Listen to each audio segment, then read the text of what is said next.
Hello everyone, we are live now. So this is a question answer session. So whatever questions you have, you are free to post, and I'll be happy to answer all your queries related to homeopathy. Let's wait for a couple of minutes for more people to.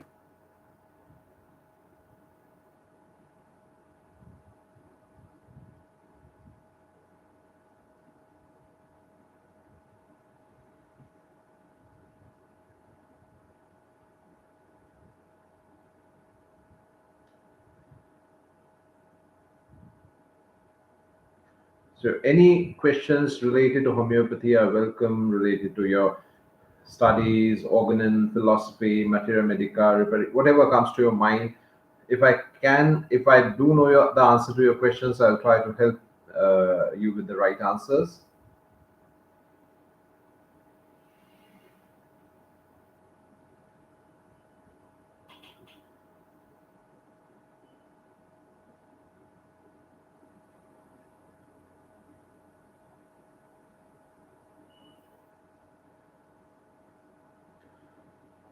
All right, so let us first begin with a question that was asked after the last YouTube live that we had. And the question was by Dr. Farheen. And the question was related to potency selection during acutes. How do you select your potency during acutes? How do you repeat the remedies during acute? That was a question that was asked that after the live was over. So let us begin with that. दिक्कत क्या आती है कि जब हम acute case को treat कर रहे होते हैं, खांसी जुकाम बुखार उल्टी दस्त पेट में दर्द, whatever might be the acute condition, so हमको ये नहीं पता होता कि हमको दवाई किस पोटेंसी में देनी चाहिए और रिपीट कैसे करनी चाहिए, क्योंकि क्रॉनिक जो केसेस होते हैं उसका रिपीटेशन तो आपको बहुत सिखाया जाता है, चाहे वो फोर्थ एडिशन की पोसोलॉजी हो, give a single dose and then wait and watch, that is for chronic diseases. You give liquid solutions of the centesimal scale once a day or maximum twice a day. That is the chronic posology for chronic cases. Once a day, 50 millisimal scale, again that is a chronic posology. How do you treat acutes and what is written in the organon? So that is the first pending question that I'm going to answer. To understand this, you first need to understand how do you select the potency during an acute. Now, what I personally feel is, in general, when you read the books of posology, you will find that it is written that in acute cases, you should give moderate potency. Moderate potency means usually it is considered 200 potency, that is considered moderate. There can be lesser potencies also, sometimes 30 is also considered moderate, but 30 is usually considered lower potency. So moderate potency, 200 potency is what most people prefer. However, my idea is that your potency selection actually depends upon the kind of symptoms that you choose for treating acute. What happens is that when you are treating, not all potencies during proving give the same symptoms. Belladonna, when given in 3x potency, or aconite when given in 3x or 6x or 6c potency, has a very different action when the aconite is given in 1n potency. So,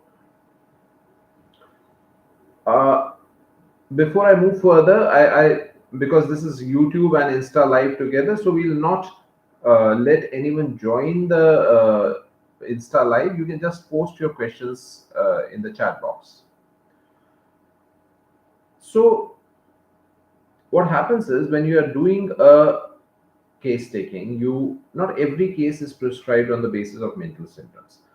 Now, you have a belladonna case where you are prescribing for fever just on the basis of hot head, throbbing, flushing of face. That is all you have. There are certain cases where you don't get too much, and you're prescribing just on those physical symptoms. So then I prefer to choose a potency which has the ability to produce those physical symptoms. And most of the provings which have produced these physical symptoms have been done in the lower potencies. So when you give the remedy for very physical symptoms in an acute case, when you are giving polosynthesis for a case where the patient is better by bending double, a low moderate potency would suffice, because that is a physical symptom that is produced by a physical dose during the proving. The symptom is not produced by 1 mn, 10 mn, 50 mn cm potencies.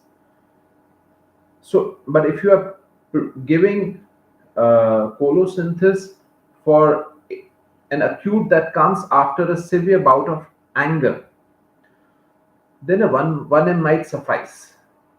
But if you are giving polosynthesis for a colic that comes after eating cucumbers, then a low potency like 6C, 12C, 30C is more than enough. You have to match the potency with the kind of symptoms that you are using. So a very broad generalization you can make is that if you are prescribing a lot of physical symptoms, physical PQRS of the case, then prefer to use low potencies. The more mental symptoms you're using, the more mental causation you are using, the higher you can go for the potency. But you do not need to go very high. Beyond 1 and you don't need, usually in most cases. You can start with the lowest, not an issue, 3x, 6x, 6C, 12C, 18C, 30C, whatever you have on your hands.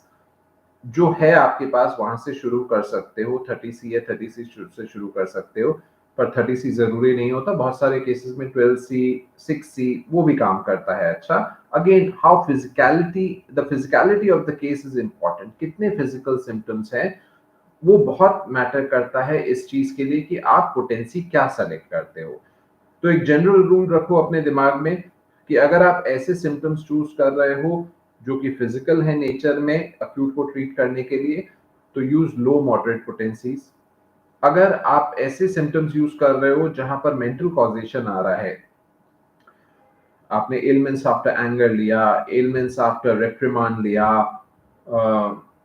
Elements after grief लिया, acute grief, and ऐसा कोई आप elements लेके उसके बाद कोई acute का onset आ रहा है, then go with a moderate to high potency 201 m, that is good enough. अब सवाल आता है रेपिटेशन का. रेपिटेशन क्या होना चाहिए पोटेंसी का? सो इसमें हमको ये देखना होगा कि हैनेमन ने क्या लिखा. हैनेमन ने कहां गाइडलाइंस दी हैं एक्यूट के रेपिटेशन की. हैनेमन ने एक्यूट के रेपिटेशन की गाइडलाइंस दी हैं 5th एडिशन में, अफोरिज्म नंबर 247 में. एक बार खोल के उसको पढ़िएगा. और 6th एडिशन में अफोरिज्म नंबर 248. इन दो अफोरिज्म्स में उन्होंने एक्यूट केसेस का रेपिटेशन मेंशन किया है. 247 की जब हम बात करते हैं 5th एडिशन की, तो सेंटिसिमल स्केल है जिसका रेपिटेशन है, और अगर हम 6th एडिशन की बात करते हैं तो 50 मिलीसिमल स्केल का रेपिटेशन है. अब सवाल ये आता है कि क्या लिखा है हैनेमन ने. हैनेमन ने ये लिखा है दोनों जगह, 247 में भी 246 में भी, चाहे आप 50 मिलीसिमल स्केल यूज करें चाहे सेंटिसिमल स्केल यूज करें, इन वाटर सॉल्यूशंस. ध्यान रखिएगा कि 50 सेंटिसिमल स्केल 5th एडिशन में जो दिया गया है वो पानी में डाल के है. हैनेमन ने, जब हम कहते हैं कि एक ड्राई पिल दे दी या ड्राई डोज दे दिया या एक इवन वेट डोज देके हमने उसको वेट एंड वॉच में डाल दिया, तो that is 4th addition posology. ऑर्गेनम की 4थे एडिशन की पोसोलॉजी है. 5th एडिशन की पोसोलॉजी क्या है कि हमको वही सेंटिसिमल स्केल की जो दवाई है वो एक कांच की शीशी लेनी है, उसमें पानी डालना है, उसमें वो कुछ ग्लोब्यूल्स या कुछ ड्रॉप्स दवाई के डालने हैं, उसको सकस करना है और फिर वो हमको पेशेंट को देना है, चाहे वो एक्यूट केस हो चाहे क्रॉनिक केस हो. पोसोलॉजी 5th एडिशन की यही है. अब हैनेमन ने रेपिटेशन के लिए क्या लिखा है. पहली चीज तो ये लिक्विड में क्यों गए, हैनेमन फोर्थ एडिशन में जो dry dose wait and watch method से फिफ्थ एडिशन में liquid solution of the same dose पे क्यों गए? वो इसलिए गए क्योंकि हैनेमन चाहते थे कि रेपिटेशन फ्रीक्वेंट रेपिटेशन हो ताकि हम उसको जल्दी से जल्दी ठीक कर सकें, हमको 30 दिन 40 दिन 50 दिन वेट नहीं करना पड़े किसी दवा को देने के बाद, कि उसका एक्शन कंप्लीट होगा उसके बाद हम दूसरा डोज देंगे। और हैनेमन चाहते थे कि the cure should be as rapid as possible. So to increase the speed of the cure he suggested that we put the medicine in a liquid solution and give it more frequently। तो acute के लिए उन्होंने कहा कि acute के लिए आप चाहो तो हर घंटे हर कुछ घंटे में दे सकते हो, अगर बहुत ज्यादा सिवियर केस है तो आप उसको हर 5-5 10-10 मिनट से भी दे सकते हो। तो ये गाइडलाइंस हैं ऑर्गेनन ऑफ मेडिसिन के अकॉर्डिंग पोसोलॉजी इन अक्यूट केसेस, कि आपको रेपिटेशन आप नहीं डिसाइड करते हो कि कितना जल्दी जल्दी रिपीट करूंगा, केस डिसाइड करता है। केस जितना अक्यूट है उतना फ्रीक्वेंट रिपीटेशन आप कर सकते हो। कितना फ्रीक्वेंट रिपीटेशन कर सकते हो? आप 5-5 10-10 मिनट में कर सकते हो। अगर कोई कोलैप्स हो गया, कोई चक्कर खा के गिर गया, कोई बेहोश हो गया, आप उसको 5-5 मिनट से रिपीटेशन दे सकते हो, कोई दिक्कत नहीं है। किसी को डायरिया है जो कि दिन में 4 से 6 स्टूल्स हो रहे हैं डायरिया के, तो उसको आप 2 घंटे 3 घंटे में रिपीट कर सकते हो। लेकिन अगर किसी को ऐसा डायरिया है कि उसको हर 15 मिनट में स्टूल आ रहा है, इनकंटिनेंस हो रहा है, तो आप उसको हर 15 मिनट से रिपीट कर सकते हो जब तक पेशेंट स्टेबलाइज नहीं होता। सिमिलरली अगर किसी के पेट में दर्द है, आप ये नहीं कह सकते कि भैया 3-3 4-4 घंटे से दवाई लो। अगर अक्यूट कोलिक है, अक्यूट एब्डोमेन है, तो आप फ्रीक्वेंट रिपीटेशन करोगे उसको, चाहे 15 मिनट से करो, चाहे 30 मिनट से करो, चाहे 10 मिनट से करो। नियम ये है कि एक बार पेशेंट को रिलीफ आ जाए, once the patient is ameliorated you decrease the repetition या even you stop the repetition. अगर पेट में दर्द कम होना शुरू हो गया है, सिग्निफिकेंटली कम हो गया है, then you do not repeat after that. अगर पेट में दर्द कम होना शुरू हो गया है तो आप दवाई का रिपीटेशन भी कम कर दो। अगर किसी को सिर्फ जुकाम हो रखा है, अक्यूट है, बहुत ज्यादा सिवियर नहीं है, आप दिन में 2 बार 3 बार 4 बार रिपीटेशन दे सकते हो, again according to the severity. So this is the posology in acute cases. Hope you understand it. Any questions related to this? Posology of acute. Any further questions?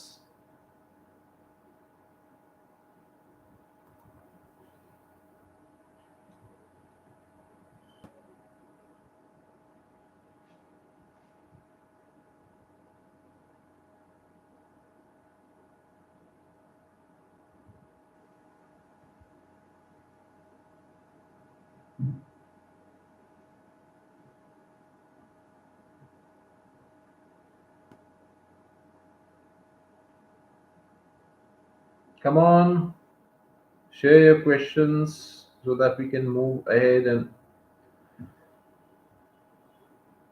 Myopia के लिए मेडिसिन बताएं। Okay, Parul,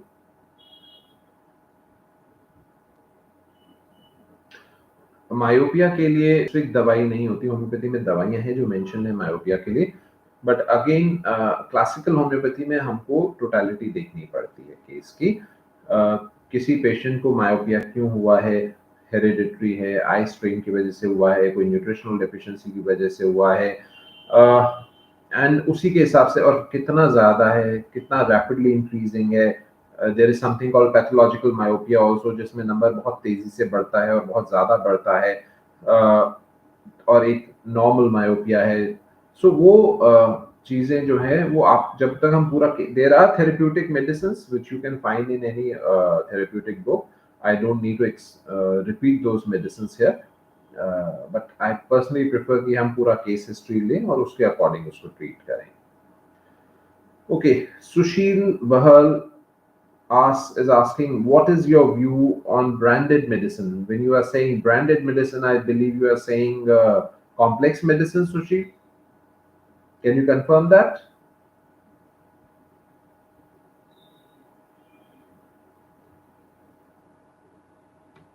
Sushil, can you confirm if when you are saying branded medicines, you mean complex medicines? For complexes, combination remedies that are available. So I'll tell you what I believe about complexes and combination remedies. My personal take is that they can be used sometimes as palliative in certain cases, especially when there is no qualified homeopath around. But for any chronic cases, I strongly do not support combination remedies. You will give only combination remedies if you do not know how to practice homeopathy. देखिए, homeopathy के कुछ basic principles हैं, कुछ basic सिद्धांत हैं कि हमको एक दवा चुननी होती है after individualising the case, after properly taking the case. और ये इतना मुश्किल नहीं होता है अगर आपने प्रॉपर ट्रेनिंग ली है तो। और ऐसा भी नहीं होता कि क्लासिकल होम्योपैथी में हमको 1 घंटा 2 घंटा लगता है, नहीं। Once you have learned it properly, आप 10 मिनट में भी दवाई निकाल लेते हो, 15 मिनट में भी निकाल लेते हो। किसी केस में ठीक है, आधा घंटा 1 घंटा भी लग जाता है, that is a different case. But majority of cases में it's not very difficult to find a simillimum in a short duration of time. Now, if you are able to find a simillimum in 15-30 minutes, why would I give a complex remedy about which I do know nothing about? यहाँ अगर मैं एक single दवाई दे रहा हूँ तो मुझे ये तो पता है कि मैं क्या दे रहा हूँ और मैं क्यों दे रहा हूँ और मैं उसका क्या रिजल्ट एक्सपेक्ट कर सकता हूँ। अगर मैंने एक कॉम्बिनेशन रेमेडी दे दी, कोई रेक्विक का कॉम्प्लेक्स उठा के दे दिया, उसमें 8 दवाइयां हैं, अलग-अलग पोटेंसी मिक्स है उसमें, मुझे नहीं पता उसका एक्चुअली बॉडी में एक्शन क्या है। अगर वो पेशेंट को इम्प्रूव होता भी है तो किस दवाई से इम्प्रूव हुआ उन 8 में से। और अब वो ठीक है, पेशेंट इम्प्रूव होगा, ये आप लोगों ने क्रॉनिक केसेस में बहुत ज़्यादा देखा होगा कि एट अ सर्टेन पॉइंट हमको दवाई कभी चेंज भी करनी पड़ती है, हमको पोटेंसी चेंज करनी पड़ती है, हमको रेपिटेशन चेंज करना पड़ता है।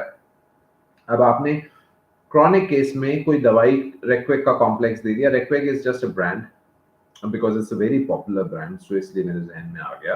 But all pharmaceutical companies are producing such combination, such complexes.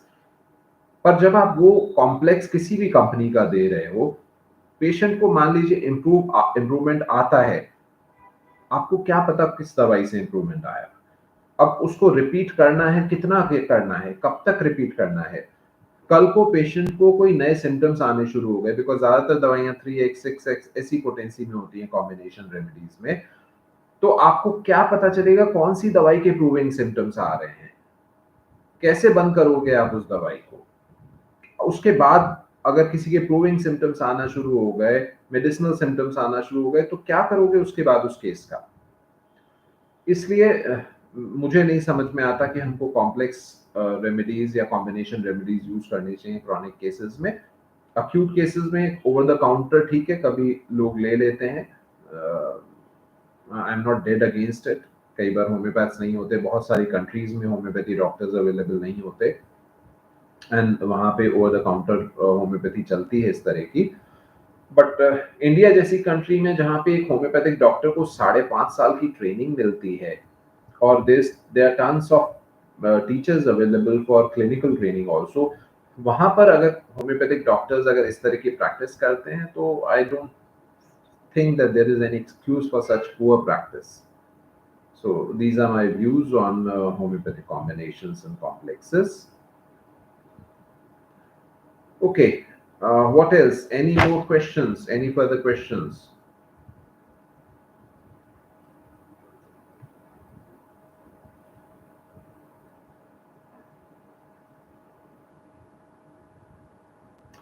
Rahul has again asked that please share your views about prescribing in LM potencies.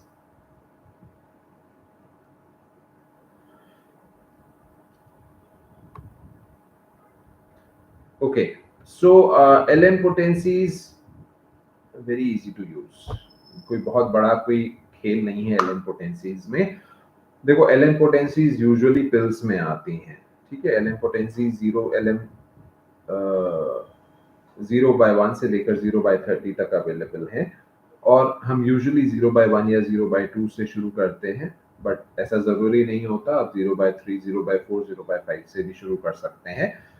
The idea is that we change the potency after every bottle, every month, or every after one dose is finished, we move on to the next potency. Uh, देने का तरीका बहुत simple होता है. आप एक stock bottle बनाते हैं, पहले एक बड़ी बॉटल लेते हैं. अगेन आपको कितने दिन के लिए वो दवाई देनी है उसके ऊपर डिपेंड करता है. एक बॉटल यूज करते हैं जो 30 ml से लेकर 300 ml तक की हो सकती है, डिपेंडिंग कि आपको कितने दिन के लिए देना है. उसमें आप थोड़ा सा पानी डालते हैं, उसमें आप 1 या 2 ग्लोब्यूल्स LM पोटेंसी के डालते हैं, उसको आप स्टर करते हैं थोड़ा सा टू डिजोल्व दैट ग्लोब्यूल. उसके बाद उसमें आप और पानी डालते हैं, फिर उसमें आप थोड़ा सा फाइटम डालते हैं, दैट इज अल्कोहल, और उसके बाद आप उसको सकस करते हैं 10 times. So this produces your stock bottle. अब जब आपको डोज लेना होता है तो आपको क्या करना होता है, आपको वो स्टॉक बॉटल, आपको फिर 1 ग्लास पानी लेना है या 1 कप पानी लेना है. उस स्टॉक बॉटल में से आपको 1 चम्मच या 2 चम्मच, यूजुअली 1 चम्मच बोलते हैं, वो आपको उस सेकेंड कप में डालना होता है, उसको स्टर करना होता है, और उसमें से 1 या 2 चम्मच पीना होता है, बाकी का पानी डिस्कार्ड करना होता है. अगर कोई पेशेंट बहुत सेंसिटिव है तो यू कैन यूज 2 कप और 3 कप मेथड. LM पोटेंसीज के साथ यूजुअली जरूरत नहीं पड़ती इसकी, but this is also a way. बहुत ज्यादा इडियोसिंक्रेटिक पर्सन होते हैं, तो अगर आप सेकेंड कप या थर्ड कप मेथड यूज कर रहे हो तो उसमें आपको क्या करना है कि फर्स्ट कप में जो आपने दवाई बनाई उसको आपको डायरेक्टली लेना नहीं है. फर्स्ट कप में से 1 चम्मच आपको सेकेंड कप में डालना है पानी के, उसको स्टर करना है, उसमें से लेना है. अगर आप 3 कप मेथड यूज करोगे तो ऐसे ही आप थर्ड कप करोगे. एंड जैसे डॉक्टर फारूक मास्टर हैं, वो 5 कप मेथड रिकमेंड करते हैं, यानी आपके हाइपर सेंसिटिव पेशेंट्स के लिए 5th कप में से दवाई देते हैं, एंड इट वर्क्स. ये सीरियल डाइल्यूशन वर्क करता है, मैंने बहुत सारे पेशेंट्स में ट्राई किया है. Okay, so I'll speak in English. There is a request that I should be speaking in English. Okay, so Dr. Farooq Master gives in 5 cup method, and I personally tested this. It works in a lot of idiosyncratic cases. Now the question is, uh, there are a lot of questions related to LM potencies that come. One is that LM potencies, people feel that LM potencies do not aggravate. Now, this is a misconception. LM potencies do aggravate. Any remedy that is similimum and the dose is more than the patient needs can produce a homeopathic aggravation. They tend to produce less aggravation, that is one thing, but they do not produce an aggravation, that is a myth. Second thing, homeopathic potencies in LM potencies can be repeated blindly. Give every day and there is no issue. No, that is not the case. Again, the same principles apply for LM potencies also. You have to repeat for as long as the patient is not showing significant improvement. Once the patient is showing significant improvement, then then the repetition should stop. Then the third question that people often ask is that you have to go from 0/1 to 0/30. No, in majority of cases that is not required, because if your medicine is right, you will not need so much repetition. You will not need so much repetition. Uh, One good thing about LM potencies is that if your medicine is right, you get an aggravation towards the end of the case when the case is relatively cured. And why is that? That is actually not a homeopathic aggravation, that is a medicinal aggravation, because you are continuing to repeat the medicine even after the case is nearly cured. So, that is something that you need to understand about the LM potencies. Very easy to give, do not hesitate. I personally use only 2 scales. One is centesimal scale in water solutions and 50-symbol scale. Uh, Again, both are used in water solutions, so, and very, very effective. But don't use LM potencies blindly, don't repeat them blindly. Just be as cautious and watchful during repetitions in LM potencies as we are going to do in centesimal scale. Okay, what else? Any more questions? Any questions that need to be asked, please post in the chat, because this is a YouTube and Insta live together, so we'll not be allowing anyone on Insta to join the video.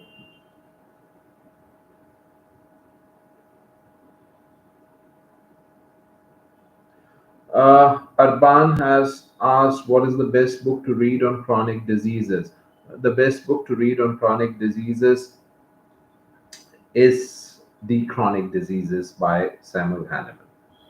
There is no other book that actually does justice to homeopathy, to chronic diseases. And I personally feel that most of the books that have come after him, they are all fast. They do not even come very close to anywhere close to what Hahnemann has written in the chronic diseases. Uh, there are only two authors after Hahnemann whom I respect to adhere uh, close to the Hahnemannian theory of chronic disease. One is an Iranian homeopath, Ardawan Shahdar. You can look for his work on the internet. A lot of it is available there. And there's one more author, a Canadian homeopath, Louis Klein. Louis Klein has a book that you can read on chronic diseases. Ardawan Shahadar does not have a book. He has, to the best of my knowledge, I might be wrong, at the last I looked, but he has a software for it, and that also works beautifully. So, this is what I can tell you about the books that you need to read for chronic diseases. Okay. Paulson Sangma is asking on YouTube, what is the scope for gallbladder polyp in homeopathy? Okay, there are a lot of things that we need to understand. In homeopathy, we treat on the basis of symptoms. Now, gallbladder polyps, gallbladder stones, they are usually incidental findings. They are not producing any symptoms. And as long as they are not producing any symptoms, there is very little you can do with homeopathy. Ultimately, you have to select a remedy on the basis of symptoms. If the patient is giving you some symptoms, whatever symptoms, they might be related to the liver function, gallbladder function, or in general, a chronic state that the patient has. If the patient is giving you those symptoms, give that remedy to the patient. There is no therapeutic remedy for gallbladder polyps. I do not, because ultimately you need symptoms to treat anything.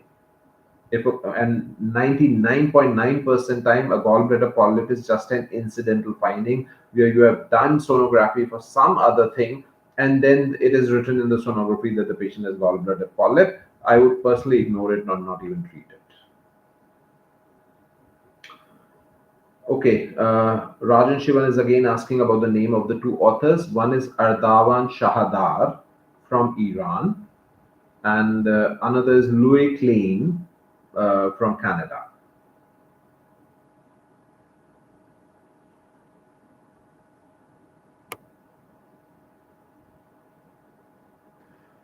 Shreya has asked views of Dr. Hahnemann on the management of cancer and such diseases. Okay, so Shreya, what Hahnemann has written is, first thing that you need to understand is that Hahnemann has classified cancer as SORA. When you are reading textbooks on miasms that you read in your colleges, you will find that tumors are classified in psychosis because there's growth, and if there is degeneration in any cancer, then it is considered as syphilitic. But that is all absolute farce. It's nowhere close to what Hahnemann has written, and Hahnemann has not written that anywhere. In fact, Hahnemann has not written anywhere that functional diseases are soric, diseases related to growth are psychotic, and degenerative diseases are syphilitic. Hahnemann has not written this in chronic diseases. You have to read it to find it for yourself.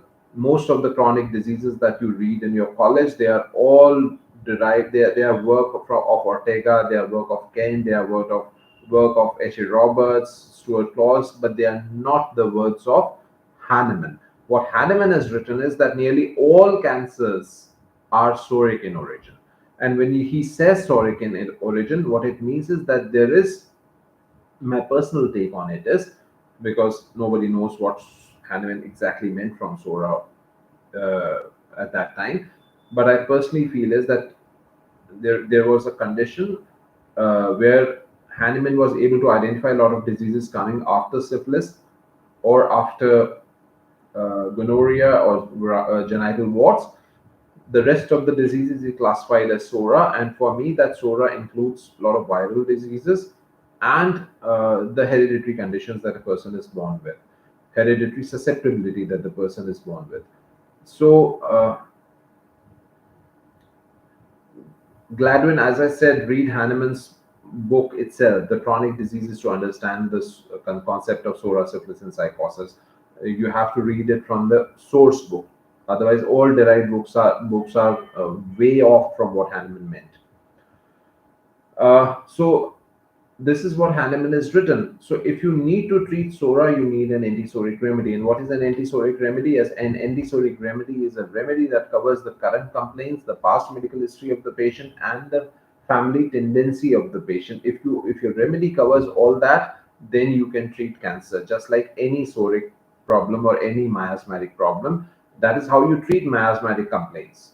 Your current complaints are there, but you do not just focus on the current complaints. You look at the whole history of the patient right from the childhood. You even go beyond, like what tendencies this patient is bringing from his ancestors, and then you put all that together and find a remedy that has that kind of uh, tendency along with that kind of symptoms, and that remedy is the anti-psoriatic remedy for you. Anti-psoriatic remedy does not mean sora or psychosis, sorinum or sulfur. Bonegasson wrote a full repertory on the repertory of anti-psoriatic remedies. That was one of the first repertories of homeopathy. So there are a lot of anti-psoriatic remedies. So that is the way you have to actually treat cancer. Cancer is treatable, but it's not easy to treat. You need a lot of expertise, a lot of experience to actually manage it properly. And there are very few people who are actually doing it successfully. That is also, I'll tell you.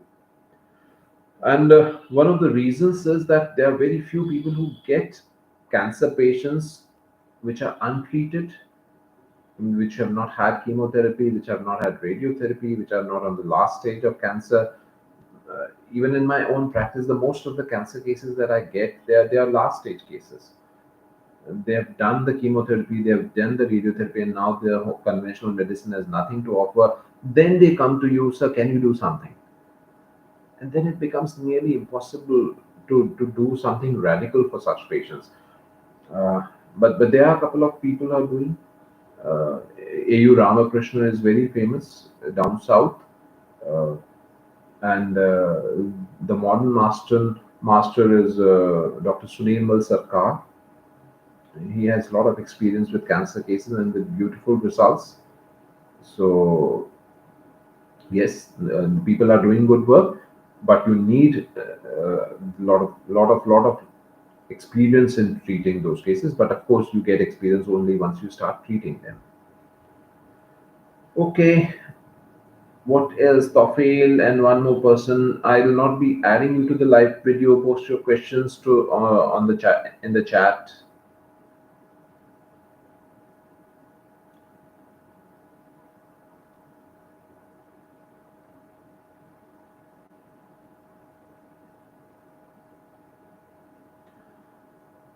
Dr. Fahad is asking managing panic attacks during menopause. Okay, Fahad, uh, I'll tell you one thing.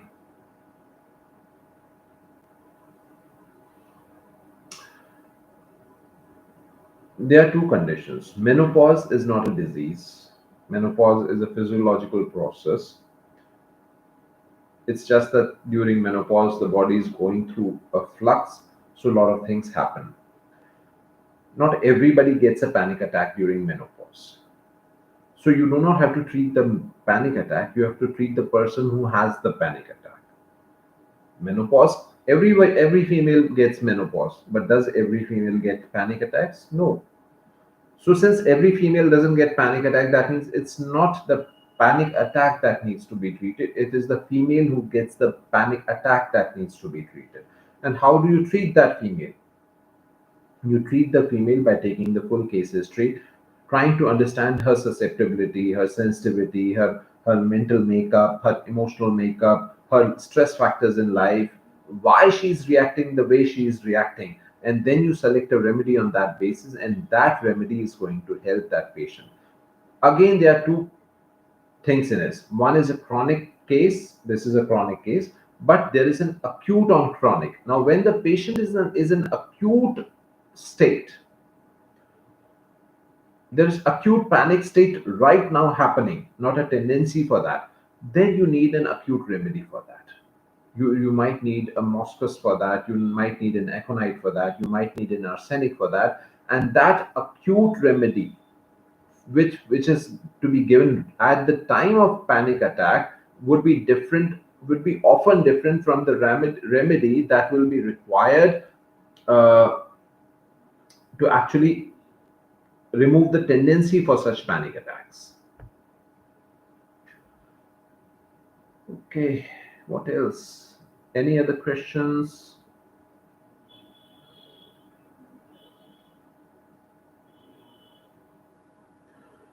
Okay, Paulson Sangma is again asking my experience in knee joint with comparative materia medica. Paulson, I treat on the basis of totality. It's just a cliched word, but I am a classical homeopath, so I very rarely give remedies just on the basis of therapeutics. The remedies that will affect a knee joint, they are all given in your repertories. I don't need to repeat them. The basic idea is that you do not need to just treat. Look, knee pain is a chronic condition unless and until it's because of an injury. If it's because of an injury, then you take the symptoms of the knee pain. If it is worse by motion, continued motion is, if it is worse by initial motion and better by continued motion, you think of remedies like Rustox, Calcarea floreticum. If the patient, if there is aggravation by continued motion, then you give bryonia. If the patient is sensitive to touch, then you give arnica. That, but these remedies will work only when the patient is, if there's a ligament injury, then you give ruta or sulfitum. That's okay. These acute remedies work in acute conditions. But when the patient has a chronic pain, chronic knee pain, swelling around knees, then your acute remedies are not going to work. You need to take the full case. You need to find out why this patient's knees are affected. What is the disease that is process that is going on in this person's body? And unless and until you are able to figure that out, you will not be able to treat that person. No, the knee pain won't go. Absolutely won't go. I can tell you from my years of experience. You need to find the simillimum for the body to heal the knee. The acute remedies, the therapeutic remedies will work only in acute cases. They can work palliatively in chronic cases, but they will not work curatively. Okay, what else? How to treat ureteric calculi? How do I treat ureteric calculi? I just take the symptoms and give the remedy, whatever might be the remedy. It can be any remedy. If it's an acute stage which is causing a lot of pain, it can be, the remedy can be belladonna, the remedy can be tabacum, the remedy can be ipecac, the remedy can be lycopodium, if the it can be colocynthis. If it's a silent stone which is not causing a lot of pain, then the remedy can be a chronic remedy: pulsatilla, calcarea carb, lycopodium, sarsaparilla, any remedy. Thuya. It entirely depends. It's not necessary. Look, I'll tell you one thing. Do not always try to give lycopodium and berberis and sarsaparilla and osmium to all your renal calculi cases. No remedy produced renal calculi during proving. These remedies have been added as therapeutic. So any remedy which covers the symptoms of your patient can remove the calculus. CPR can remove calculus very easily. Thuja can remove calculus very easily. You just need to find out what kind of patients, what kind of symptoms this patient is giving. If there is an acute pain, acute ureteric colic, at that point of time, you need an acute remedy. Find whatever the acute symptoms are. Patient is giving the symptoms of colocin, give colocin. Patient is giving symptoms of diascoria, give diascoria. If the patient is giving symptoms of belladonna, give belladonna. Patient is giving symptoms of iris V or ipecac or tabacum, give that remedy. Sometimes you need to even change the remedies because in these acute cases, the picture is sometimes not very clear from the very beginning. But when you have to actually remove the stone from the kidneys, from a stone that is stuck, your acute remedies will not work. Do not pat your back by removing a stone which is 4 mm, 3 mm, 6 mm. Most of these stones will pass off even without your remedy. So your test, where does your test start? Where does your test for the treating renal calculus start? Your test starts when the stone is bigger than 7 mm, or when the stone is stuck, or when the stone is still in the calyx, especially in the lower calyx. Then you try to push that stone, then you remove it quickly, and that is your success. You remove a stone which is a 4 mm or 6 mm stone which is stuck in the ureter, and that is not a big success. In majority of cases, such stones pass even without homeopathic medicines. Okay, so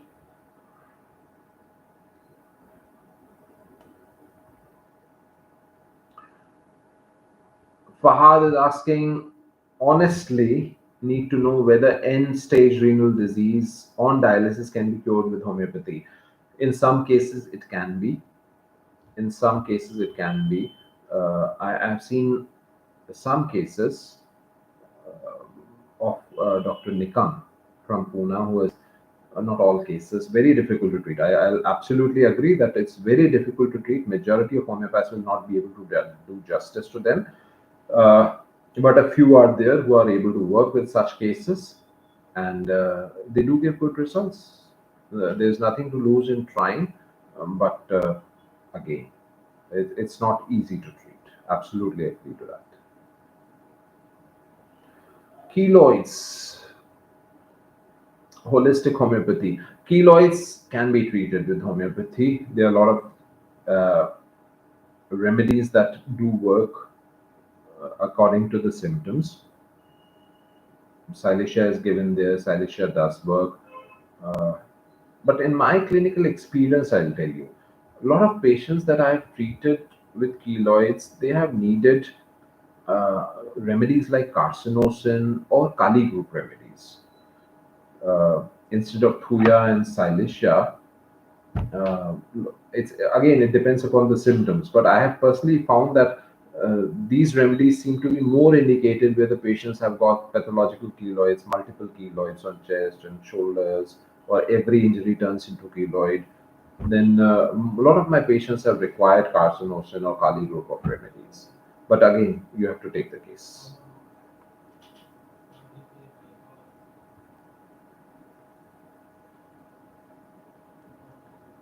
Fahad, as I said, there are many homeopaths. The one person who comes to my mind immediately is Dr. Nikam from Pune, because he was just calling me, and I had to cancel this call, so I can his name comes to my mind. But there are many others. Any seasoned homeopath should be able to give it a good shot. Any seasoned homeopath should be able to give it a good shot. But clinical experience does matter. The person who has a lot of experience will be able to do more justice. What else? Okay, Ankit is saying Hahnemann has a different take on miasms, and what do I think about miasms of modern authors like Praful Vijay, even Rajan Sankaran. I'll not comment about those. I can just tell you that most of these concepts are not Hahnemann. They are concepts of that one individual. They do work clinically if you follow their approach. Okay, because they are like a filter that is used, a clinical filter. They work as a clinical filter to narrow down a certain group of remedies for a certain type of pathologies. That is why those selections also work, but that they are not what Hahnemann has written. They are not what Hahnemann meant miasms to be.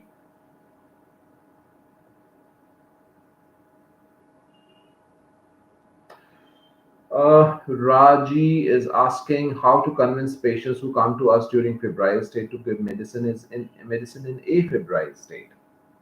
Okay, you do not need to convince them.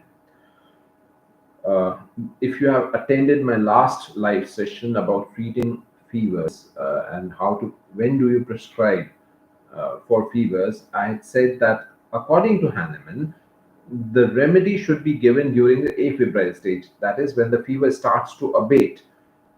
At that point of time, you actually prescribe you give your remedy.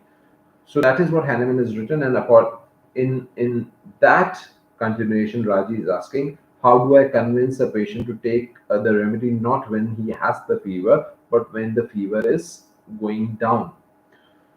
Raji, you do not need to convince the patient. All you need to do is you give a placebo during the febrile stage and give a patient a couple of doses of the right remedy and ask you take the remedy when the fever starts going down. कि अभी ये दवाई लेनी है, जब fever थोड़ा सा कम हो जाए तब ये दवाई की 3 खुराक लेनी है. This is how you have to handle it. My personal experience is that in acute fevers and acute conditions, you do not need lots of repetition.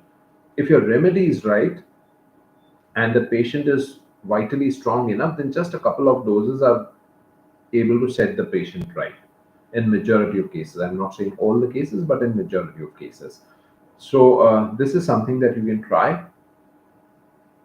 This is all that comes to my mind at this point of time.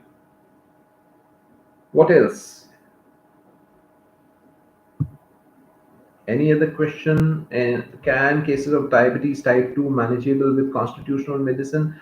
Uh, Divyesh, diabetes type 2 diabetes is a lifestyle disease. So it can be managed with constitutional medicine, but the patient needs to change the lifestyle.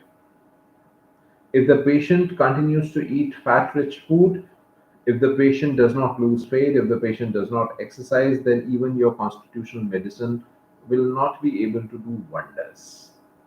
It will help. I'm not saying that it will not help, but type 2 diabetes is primarily a lifestyle disorder, and unless and until the lifestyle is corrected, your medicine will not be able to cure. Remember what Hahnemann has said. Hahnemann has said that when you are treating a chronic case and even an acute case, a maintaining cause or an exciting cause should be removed first. An exciting cause in acute diseases and a maintaining cause in chronic diseases should be removed first. Only then the simillimum can cure. Otherwise, the simillimum cannot cure. So in type 2 diabetes, the cause is usually lifestyle, and if the patient is not able to correct the lifestyle, type 2 diabetes would be difficult to cure. You can reduce the blood sugar, you can reduce the HbA1c, but the patient is going to relapse. So a permanent cure will only come when the patient realizes that there has been a problem with his diet or lifestyle and exercise and corrects that, and then it's easy to cure. Then it's easy to cure. What else? Any more questions? We are close to the end of this session. I'll be happy to take a couple of more. So in case of holistic homeopathy is asking, in case of endometrial polyp, menses becomes regular, but now menses have become delayed. Also have increased the potency. How to go about it?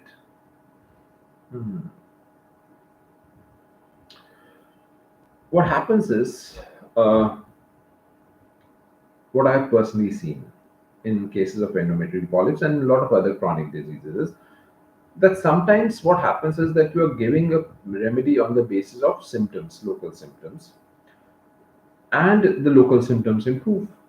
The patient is coming to you for menorrhagia, the menorrhagia improves. The patient is coming to you for chronic pain abdomen, and the chronic pain abdomen improves. But the pathology does not improve. The uterine fibroid doesn't go.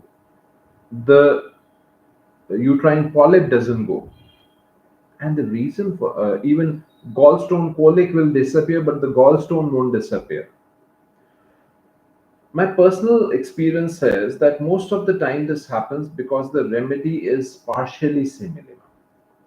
So if this is happening to your case, retake the case, try to figure out there is a remedy which is more deeper. There's a layer that is more deeper. Try to dig that out. and give a remedy based on that totality rather than just the totality of the menstrual symptoms, which is a superficial layer, which is not the cause of the polyp.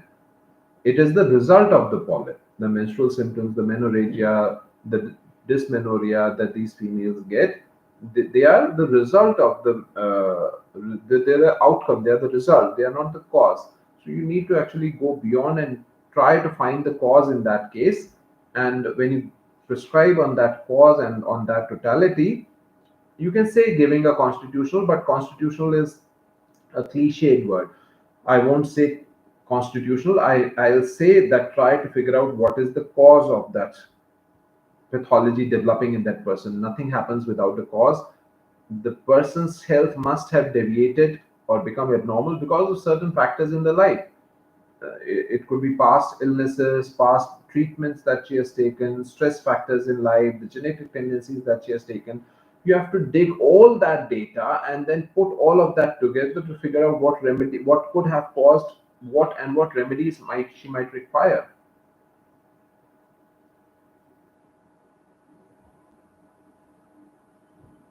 Okay, let's take one more question and then we can wrap this session.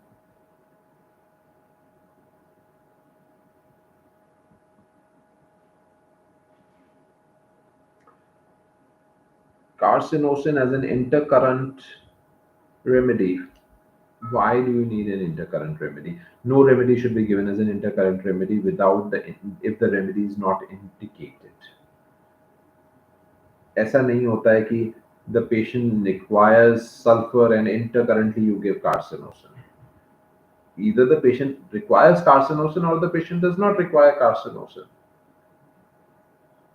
Intercurrently or intermittently you are giving a certain remedy for no indication or for your own belief that the patient requires this remedy, that is not a very good way to practice.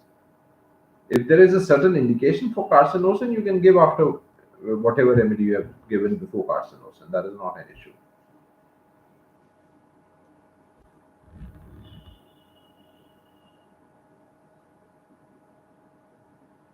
All right, I think all of you have run out of questions, and we are also towards the end of it, just last 3 minutes. So I'll wait for a minute for any more questions related to your practice, the cases where you are finding it difficult to treat, anything related to organon that you want to ask.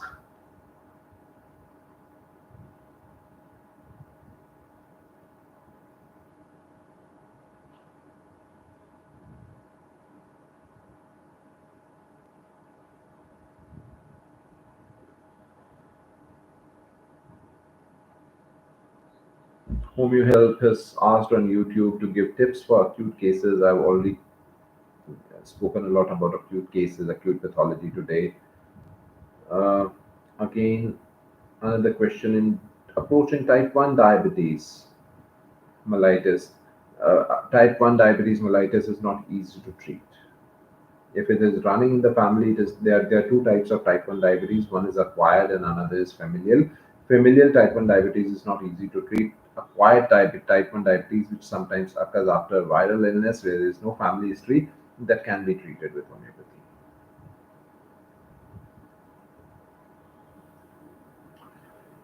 How to approach vitiligo cases of long standing, just like any other case. There is no special formula for any pathology. Ultimately, in homeopathy, you have to follow the basic principles of homeopathy. There is no magic potion for any disease. If your medicine is indicated in that case, it will work. If it is not indicated, it will not work.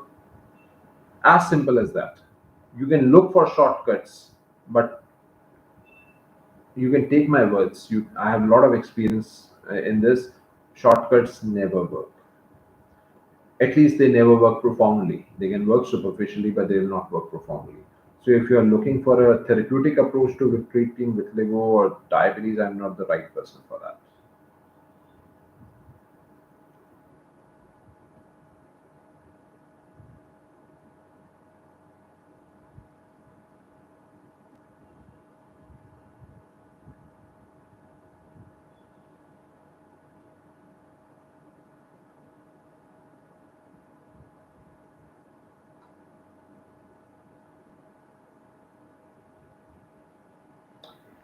All right, I believe all the questions are over.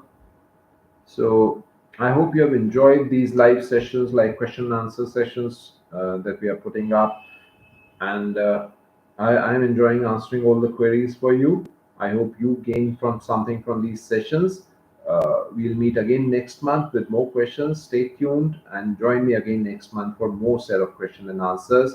Keep your questions ready so that I can give my answers to those questions. Have a good day, all of you. Take care. Bye bye.